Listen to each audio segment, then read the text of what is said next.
நான் தெரியாம கேட்கிறேன். உதயசூரியன் என்பது திமுகவுடைய சின்னம், நம்ம எல்லாருக்குமே தெரியும். அது இந்த உதயசூரியன் சின்னத்துல பேருந்து நிலையம் கட்டுறீங்களே, எவன் அப்பா வீட்டு பணத்துல கட்டுறீங்க? நீ என்னமோ உன் அப்பா வீட்டு காசு எடுத்து குடுக்குற மாதிரி அவனை அசிங்கப்படுத்தி அமைச்சிருக்க. இப்ப உதயநிதி ஸ்டாலினுடைய அப்பா வீட்டு பணத்துல கட்டியிருந்தா நீங்க உதயசூரியன் சின்னத்துல கட்டுங்க, கருணாநிதி கண்ணாடி மாதிரி கட்டுங்க. இத பாத்தீங்களா? நான் கண்டுபிடிச்சாப்லாம். என்னடா அது ஜல்லிக்கரண்டி மாதிரி? நோ, இது computer design, export quality. No, இது ரிஜெக்டட்.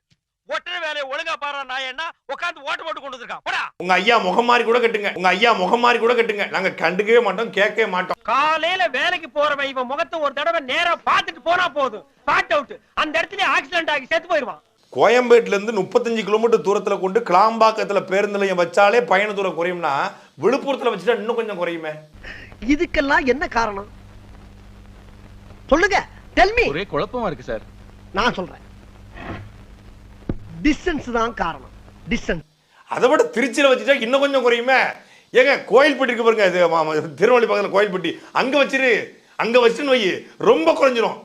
இதுக்கு நான் என்ன சொல்ல வரேன்னா, இங்க இருக்கக்கூடிய தமிழ்நாட அனுமார் சஞ்சீவமலை தூக்குன மாதிரி அப்படியே அலேக்கா ஷிஃப்ட் பண்ணி டெல்லிக்கு பக்கத்துல வச்சிட்டோம்னா 50 கிலோமீட்டர் வீட்டுல போய் நான் இறங்கிடுவேன். எப்படி பாருங்க, சென்னை பக்கத்துல செங்கல்பட்டு மாவட்டத்துல சென்னையிலிருந்து கிட்டத்தட்ட கோயம்பேடு பேருந்து நிலையத்திலிருந்து 35 கிலோமீட்டர். அடிக்கிற அடியில உடம்பெல்லாம் புண்ணாயி பொணநாத்தம் வர அளவுக்கு அடிக்கணும். யார் இவனை தானே ஒன்ன தாண்டா பிலோ அட்ரா அடிக்கிற அடியில பின்னினோம்.